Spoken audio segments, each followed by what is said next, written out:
Bismillahirrahmanirrahim. Assalamualaikum warahmatullahi wabarakatuh. Alhamdulillahirabbil alamin. Wassalatu wassalamu ala asrofil anbiya'i wal mursalin wa ala alihi wa sahbihi ajmain. Amma ba'du.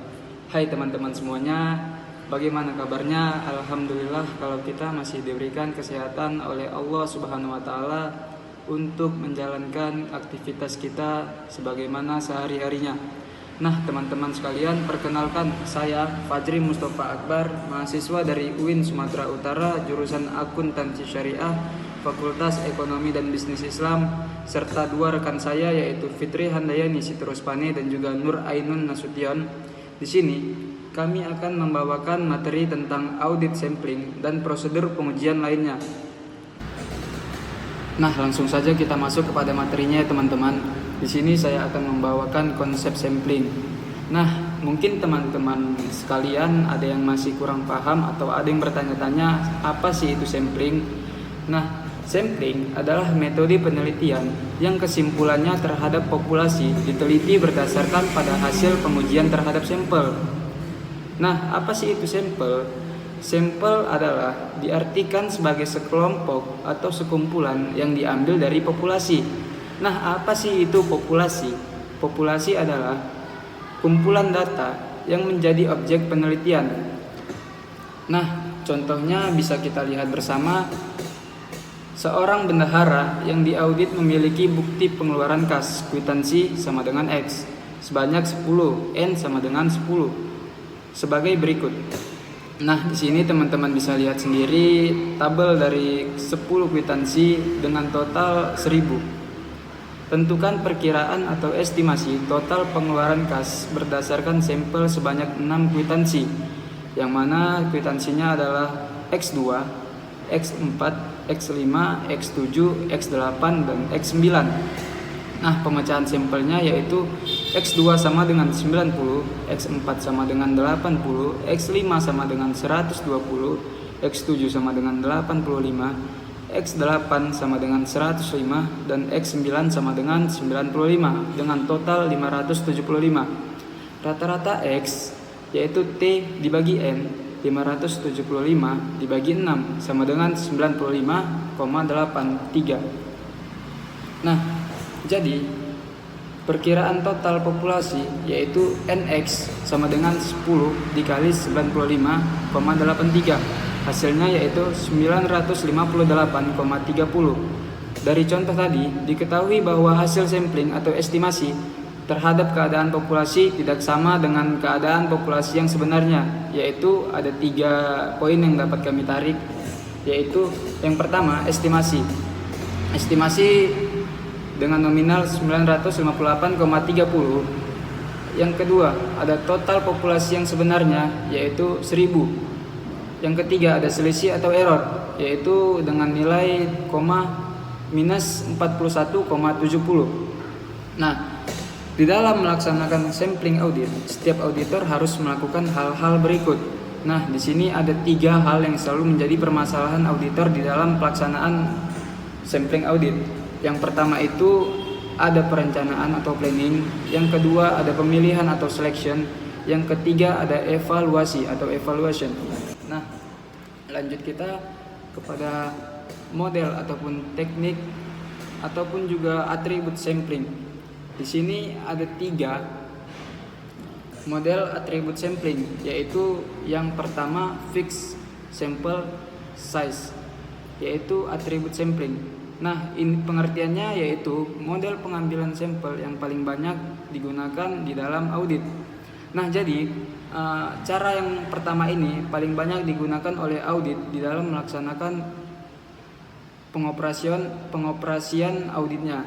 Yang kedua itu ada stop or go sampling. Model pengambilan sampel ini sering disebut sebagai decision attribute sampling. Yang ketiga ada discovery sampling, yaitu model pengambilan ini cocok digunakan jika tingkat kesalahan yang diperkirakan dalam populasi sangat rendah. Jadi kalau mau memakai teknik yang ketiga ini, kita harus sudah memperkirakannya kalau tingkat kesalahan di dalam populasinya sangat rendah, baru kita bisa memakai teknik yang ketiga ini. Nah, sekian penjelasan dari saya. Mungkin Selanjutnya akan dilanjutkan oleh rekan-rekan saya. Terima kasih.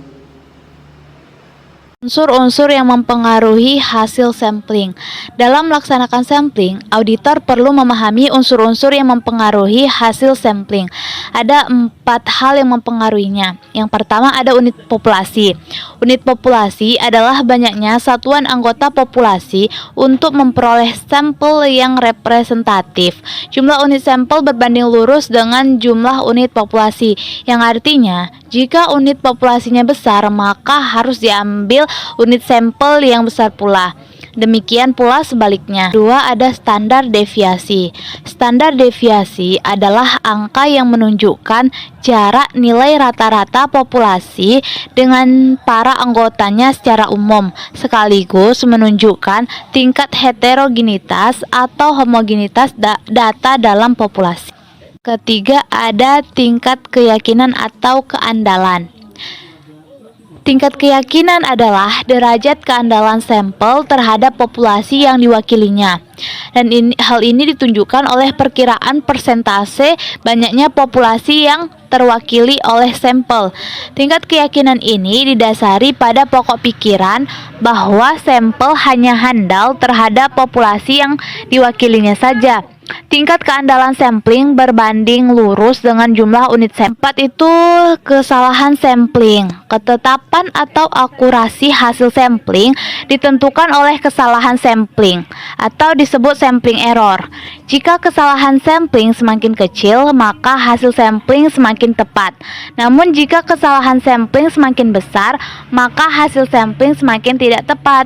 Artinya, jika auditor menghendaki hasil yang mendekati kondisi sesungguhnya, maka auditor harus mengusahakan kesalahan sampling sekecil mungkin. Itu saja yang dapat saya jelaskan. Assalamualaikum warahmatullahi wabarakatuh. Assalamualaikum warahmatullahi wabarakatuh. Saya Nur Ainun sebagai pemateri yang ketiga akan menjelaskan tentang sampling dalam audit, tahapan sampling dan pemilihan unit sampel. Yang pertama saya akan menjelaskan tentang sampling dalam audit. Teknik sampling dalam audit dapat dilakukan dengan 2 cara, yaitu menggunakan metode statistik atau sampling statistik dan tanpa menggunakan metode statistik atau sampling non statistik. Keputusan apakah menggunakan metode yang mana adalah masalah bagi pertimbangan auditor mengenai cara yang paling efisien untuk mendapatkan bukti audit yang cukup dan tepat dalam situasi tertentu. Berikut perbedaan kedua metodenya. Yang pertama, metode sampling analisis. Sampling statistik analisis menggunakan rumus atau formula statistik sehingga judgement yang akan digunakan harus kuantifikasi lebih dahulu sesuai dengan formula. Sedangkan sampling non statistik pada analisis tidak menggunakan rumus atau formula statistik sehingga judgement yang akan digunakan tidak perlu dikuantifikasi. Yang kedua, metode sampling pemilihan sampel. Sampling statistik pemilihan sampel harus acak atau random, sedangkan sampling non statistik pada pemilihan sampel boleh acak, boleh pula tidak. Selanjutnya saya akan menjelaskan tentang tahapan sampling. Langkah-langkah dalam sampling dibagi menjadi beberapa tahapan, yaitu yang pertama menyusun rencana audit, yang artinya kegiatan sampling audit yang diawali dengan penyusunan rencana audit. Yang kedua, penentuan populasi. Setelah tujuan pengambilan sampel dalam pengujian substantif ditentukan, auditor kemudian menentukan populasi yang akan diuji dan sampling unit yang akan diperiksa. Yang ketiga, menetapkan jumlah atau unit sampel. Yang keempat, memilih sampel. Yang kelima, menguji sampel. Yang keenam, estimasi keadaan populasi. Yang ketujuh, membuat simpulan hasil audit. Tahapan paling audit di atas harus dilakukan secara berurutan. Yang terakhir, saya akan menjelaskan tentang memilih unit sampel. Pemilihan unit sampel menyangkut 2 aspek, yaitu cara memilih unit sampel dan perlakuan terhadap anggota populasi. Yang pertama, cara memilih unit sampel yaitu secara acak atau random dan secara non acak. Yang kedua, perlakuan terhadap anggota populasi yaitu dengan pengembalian atau with replacement dan tanpa pengembalian atau without replacement. Kemungkinan cara pemilihan unit sampel secara keseluruhan yaitu acak dengan pengembalian, acak tanpa pengembalian, dan acak dengan pengembalian dan non acak tanpa pengembalian. Pemilihan sampel secara acak atau random adalah metode pemilihan sampel tanpa dipengaruhi oleh pertimbangan subjektif auditornya. Pemilihan acak tersebut diperlakukan untuk menjamin objektivitas hasil sampling. Pemilihan sampel secara acak dibedakan menjadi 2, yaitu pemilihan sampel acak sederhana atau simple random sampling. Pada metode ini, sampel dipilih langsung dari populasi tanpa memanipulasinya lebih dahulu.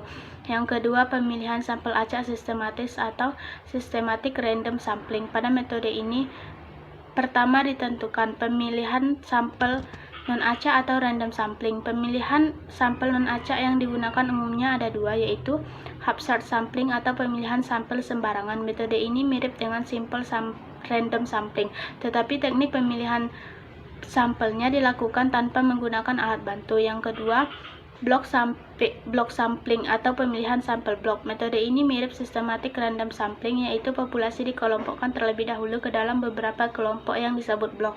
Kemudian sampel diambil dari masing-masing blok. Hanya ini yang dapat saya sampaikan. Saya kembalikan kepada moderator. Terima kasih. Nah, sekian saja penjelasan dari kami ya teman-teman. Semoga presentasi dari kami ini dapat menambah ilmu pengetahuan dan juga wawasan bagi teman-teman dan juga kita semua pastinya. Lebih dan kurangnya kami mohon maaf dan terima kasih kepada semua yang sudah menonton sampai habis. Wassalamualaikum warahmatullahi wabarakatuh.